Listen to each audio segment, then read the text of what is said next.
தமிழ்த் தேசியம் பற்றியோ, தமிழ்த் தேசிய விடுதலைப் போராட்டம் பற்றியோ நாட்டமில்லாத ஒருவராக சுமந்திரனின் செயற்பாடுகள் உள்ளன என்று அரசியல் விமர்சகர் தமிழமுதன் தனது கட்டுரையில் குறிப்பிட்டுள்ளார். மேலும் தனது கட்டுரையில் குறிப்பிட்டுள்ளதாவது, குறிப்பாக சுமந்திரனின் தன்னிச்சையான சுயநலச் செயற்பாடுகளாலும் பதவி மோகத்தாலும் வடக்கில் தமிழரசுக் கட்சி பாரிய பின்னடைவை 2024 நாடாளுமன்றத் தேர்தலில் சந்தித்தது. சுமாவின் சுயநலனால் 5 ஆசனம் இழப்பு வடக்கில் 7 ஆசனங்களை பெறக்கூடிய தமிழரசுக் கட்சியை 2 ஆசனங்களை மட்டும் பெறக்கூடிய நிலைக்குத் தள்ளிவிட்ட பெருமை சுமந்திரனையே சாரும். தனது வெற்றியையும் கண்மூடித்தனமாக தன்னை ஆதரிக்கின்றவர்களது வெற்றியையும் மையமாகக் கொண்டு சுமந்திரனால் கடந்த நாடாளுமன்றத் தேர்தலுக்கான வேட்பாளர் பட்டியல் தயாரிக்கப்பட்டது. குறிப்பாக ஜனாதிபதித் தேர்தலில் தமிழ்த் தேசிய பொது வேட்பாளரை ஆதரித்தவர்களை ஓரங்கட்டியும் சிங்களத் தேசிய வேட்பாளர் சஜித்தை ஆதரித்தவர்களை முன்னிலைப்படுத்தியும் சுமந்திரன் குழுவால் வேட்பாளர் பட்டியல் தயாரிக்கப்பட்டது. இதன் விளைவாக வடக்கில் தமிழ்த் தேசியம் பின்னடைவை சந்தித்தது. சிங்களத் தேசிய மக்கள் சக்தி வடக்கில 5 ஆசனங்களை கைப்பற்றியது. இது வரலாற்றில் இடம்பெறாத சிங்களத் தேசிய வெற்றியாகும். சுமா தன்னை முந்தக்கூடிய வேட்பாளர்களை ஓரங்கட்டி தன்னை விட முந்த முடியாத தனக்கு வாக்குச் சேகரிக்கக்கூடிய வேட்பாளர்களை பட்டியலில் உள்ளடக்கியதால் இப்படியான தோல்வி தமிழரசுக்கு ஏற்பட்டது. சாணக்கியனும் இதே தந்திரத்தைச் செய்து வெற்றி பெற்றார். ஆனால் சுமந்திரன் மீதான மக்களின் பாரிய அதிருப்தியால் சுமந்திரன் அமைத்த வியூகத்தை மக்கள் உடைத்தனர். சஜித்தை ஆதரித்தவர்கள் நிராகரிப்பு. ஜனாதிபதி தேர்தலில் தமிழ்த் தேசிய பொது வேட்பாளருக்கு எதிராகச் செயற்பட்ட சுமந்திரன், சயந்தன், சத்தியலிங்கம், சரவணபவன், சேயன், கருணாகரன் போன்றவர்களை வடக்கு கிழக்கில் தமிழ் மக்கள் நிராகரித்தனர். தமிழ்த் தேசிய பொது வேட்பாளரை ஆதரித்த அறுவர் வெற்றி. அதேவேளை ஜனாதிபதி தேர்தலில் பொது வேட்பாளரை ஆதரித்த சிறிதரன், சிறிநேசன், சிறிநாத், கோடீஸ்வரன், குகதாசன், ரவிகரன் என்று 6 பேர் வெற்றி பெற்றனர். இந்த வெற்றி மூலமாக தமிழ்த் தேசியம் ஓரளவுக்கு காப்பாற்றப்பட்டது. தனது ஆள் ஒருவர் மட்டும் வென்றதால் சுமா கவலையடைந்தார். சிங்களத் தேசிய சஜித்தை ஆதரித்த சாணக்கியன் மாத்திரம் வெற்றி பெற்றார்.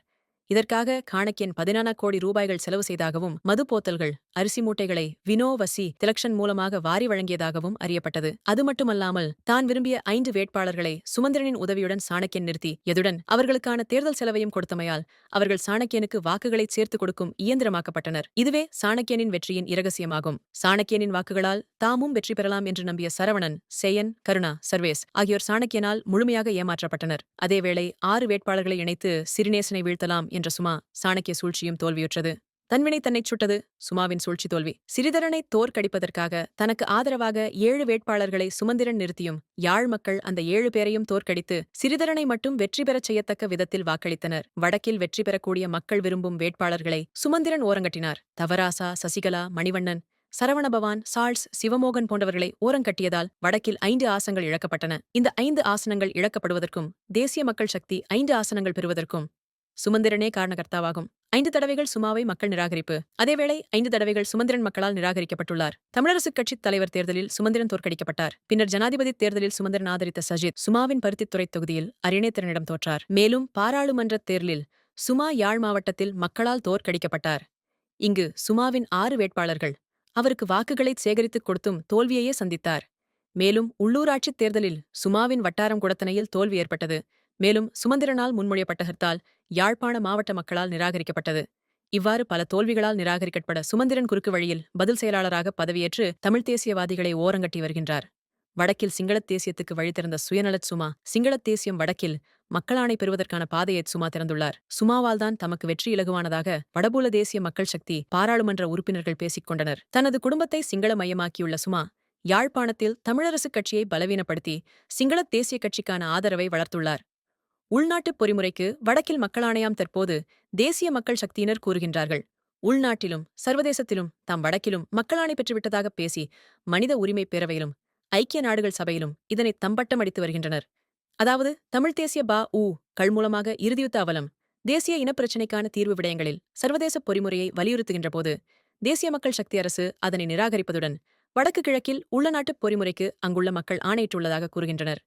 வடக்கில் இந்நிலை ஏற்பட்டதற்கு சுமாவின் சுயநலமும் பதவி மோகமும் தமிழ்த் தேசிய புறக்கணிப்புகளுமே காரணங்களாகும். தமிழ்த் தேசியத்தை காப்பாற்றுவதற்கான வழிகள், இதற்கான ஒரே வழி தமிழ்த் தேசியத்துக்கும் விடுதலைப் போராளிகளுக்கும் எதிரான சுமா கட்சியிலிருந்து மக்களின் ஆணைக்கு அமைய வெளியேற்றப்பட வேண்டும். இது சாத்தியமில்லை என்றால் தமிழரசுக் கட்சியிலிருந்து தமிழ்த் தேசியவாதிகள் அனைவரும் வெளியேறி சிதறிக் கிடக்கின்ற தமிழ்த் தேசியவாதிகள் அனைவரையும் ஐக்கியப்படுத்தி புதிய தமிழ்த் தேசிய கட்சியை உருவாக்க வேண்டும். சங்கரி ஐயா தமிழர் விடுதலைக் கூட்டணிக்கு உரிமை கோரி அதனை கையில் எடுத்தபோது எப்படி தமிழர் விடுதலைக கூட்டணி செயலற்றுப் போனதோ அதே நிலைதான் சுமந்திரன் ஆதிக்கம் செலுத்தும் தமிழரசுக் கட்சிக்கும் ஏற்படும். கோழிக்கூட்டுக்குள் கொடுப்பூலி புகுந்தால் ஒன்றில் கொடுப்பூலியை அடித்துக் கலைக்க வேண்டும். முடியாவிட்டால் கோழிகளை வெளிக்கொணர்ந்து புதிய கூட்டில் சேர்க்க வேண்டும். கொடுப்புலியை தனிமையாக்க வேண்டும். பின்னர் கொடுப்புலியின் கதை முடிந்துவிடும். தமிழரசுக் கட்சியும் காப்பாற்றப்பட்டுவிடும். இல்லையேல் தமிழரசுக் கட்சியில் உள்ள தமிழ்த் தேசியவாதிகளின் வெற்றிகளை வைத்துக் கொணடு சுமா கட்சியில் ஆதிக்கம் செலுத்தும் நிலை ஏற்பட்டுவிடும். மக்களால் நிராகரிக்கப்பட்ட சுமா பின்கதவால் நுழைந்து அதிகார நாற்காலியில் அமர்ந்து கொண்டு தமிழ்த் தேசிய முரண் அரசியலையும் வழக்கு அரசியலையும் செய்யும் நிலை ஏற்படும். அதுதான் இப்போது நடக்கின்றது. தமிழர்களை சிங்களத் தேசியத்திலிருந்து மட்டுமல்ல, தமிழ்த் தேசிய எதிர்வாதிகளிடமிருந்தும் சிங்களக் கலப்புவாதிகளிடமிருந்தும் காப்பாற்ற வேண்டியுள்ளது. வடக்கை சிங்களத் தேசியத்துக்கு தாரை வார்த்த சுமா தமிழர்களின் இறுதித் தீர்வாக ஏக்கிய ராஜ்யவை தமிழர்களின் தலையில் கட்டிவிடுவதற்காக இரகசிய பேச்சுக்களை உள்ளேயும் வெளியேயும் நடாத்தி வருவதாக தகவல்கள் கசிந்துள்ளது. இவ்விடயத்தை தமிழரசின் இருபா உக்கள் மட்டும் அறிந்துள்ளார்கள். அவர்கள் சுமாவின் நம்பிக்கையாளர்கள் ஆவர். தமிழர்களின் தலைவிதியை தமிழ்த் தேசிய முரண்வாதிகளால் தீர்மானிக்க முடியாது.